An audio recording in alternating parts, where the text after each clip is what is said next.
Salut à tous, c'est Motard Geek et Jérémy pour ORFPV. Aujourd'hui, on se retrouve pour un nouveau comparatif de récepteurs vidéo. Donc, c'est la deuxième partie du test du Clearview qu'on oppose au Rapidfire, à un Trudy et au Quadversity des lunettes EV200D. Et donc, ce sera Jérémy, comme la dernière fois, qui sera aux commandes de son quad.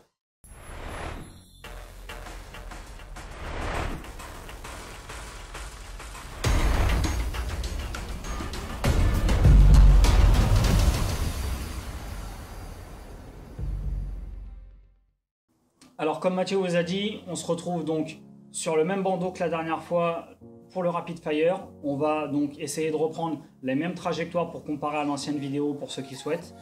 Et de toute façon, quoi qu'il arrive, on a le Rapid Fire à comparer, le Clearview, les EV200D et le Trudy en 3.8. Donc que des récepteurs de qualité jusqu'à maintenant. Et donc voilà, donc je vous retrouve après le vol pour comparer tout ça comme l'autre fois. Alors voilà, comme convenu, on se retrouve après avoir regardé les rushs. Je vais les revisionner avec vous une deuxième fois et les commenter pour vous donner un petit peu mon avis sur ce Clearview et cette nouvelle mise à jour du Rapid Fire. Donc on va regarder ça ensemble et je vais vous commenter ça au fil du vol. Donc déjà, une chose que j'ai pu noter et que j'apprécie vraiment sur le Clearview et le Rapid Fire, j'insiste bien, étant donné que les deux récepteurs fusionnent les images, quand on est vraiment proche, on n'a pas, on a une image vraiment très nette avec aucun sursaut, comme on peut voir là par exemple sur le Trudy. Le Trudy a pas mal de sursauts, on voit des bandes blanches qui zappent plusieurs fois sur l'écran. Chose qu'on n'a pas sur le Clearview ou très peu et qu'on n'a pas ou très peu sur le Rapid Fire aussi. L'avantage de ça, c'est que je trouve que c'est beaucoup plus agréable au final. Et je vais faire donc un petit arrêt ici. Au final, là, on se retrouve derrière le bâtiment. Je ne sais pas si vous vous souvenez, lors du test du Rapid Fire, c'était à cet endroit-là aussi où on avait donc le plus de problèmes. Là, on voit clairement que le Clearview et les EV200D sont un peu dans les choux, tandis que le Rapid Fire et le Trudy se débrouillent pas trop mal. Le Trudy se débrouille pas trop mal, le Rapid Fire se débrouille très bien, je dirais même. Il y a très peu de glitch, quelques sursauts, mais c'est vraiment minime comparé au Clearview qui est totalement dans la neige et les EV200D qui n'en sont pas loin non plus. Donc vraiment, de ce côté-là, je trouve que le Rapid Fire se comporte vraiment bien mieux qu'avant et surtout bien mieux que le Clearview. Donc on va continuer. Quand on arrive, donc là, on retourne devant, on récupère de la vidéo. Donc là, pas de problème pour le moment. On continue à descendre. Donc au niveau de la terrasse, c'était un endroit aussi où il y a beaucoup de glitch. Ici, par exemple, si je fais un arrêt là, on peut voir que par exemple le Clearview est totalement dans les choux, le Trudy c'est pareil, les EV200D on voit encore bizarrement malgré leurs petits récepteurs chinois, ils fonctionnent très très bien ensemble et on a justement la preuve là, on a très bons résultats là où tous les autres récepteurs sont vraiment à la ramasse. Donc le Rapid Fire c'est encore volable, on voit à peu près. Mais les EV200D, c'est plus propre. Et je trouve ça bien de le noter parce que c'est rare qu'on puisse faire des compliments à Eachine, justement. Et donc là, j'en profite pour en faire. Donc on peut voir que le Rapid Fire récupère rapidement la vidéo. Tous les récepteurs perdent la vidéo.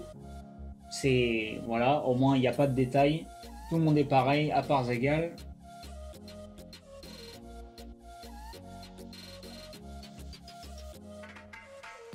Donc, pour résumer un petit peu, ce que je peux vous dire, moi, de mon ressenti, de mon avis personnel sur le Clearview, je trouve que c'est un très bon récepteur, mais vraiment, quand on vole proche de soi ou dans des bandeaux, pas trop violent dans le sens où pas chargé de béton armé, chargé d'armature métallique.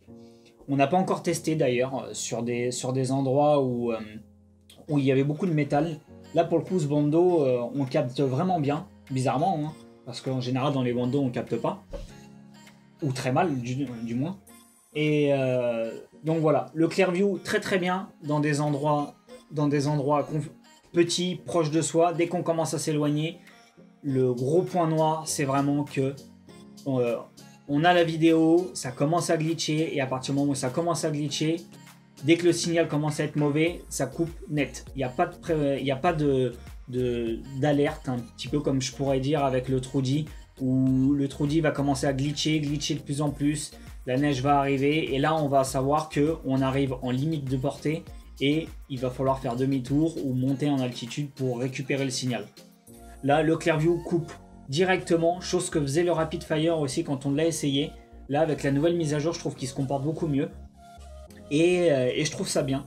Et je trouve ça bien parce que c'était un défaut que j'avais trouvé sur ce Rapid Fire là. C'était qu'il avait le même comportement que le Clearview là actuellement.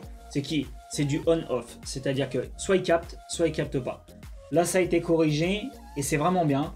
Je trouve que pour moi, le Rapid Fire, c'est actuellement le récepteur le plus performant pour le moment. Derrière, je mettrais donc le Clearview et le Trudy.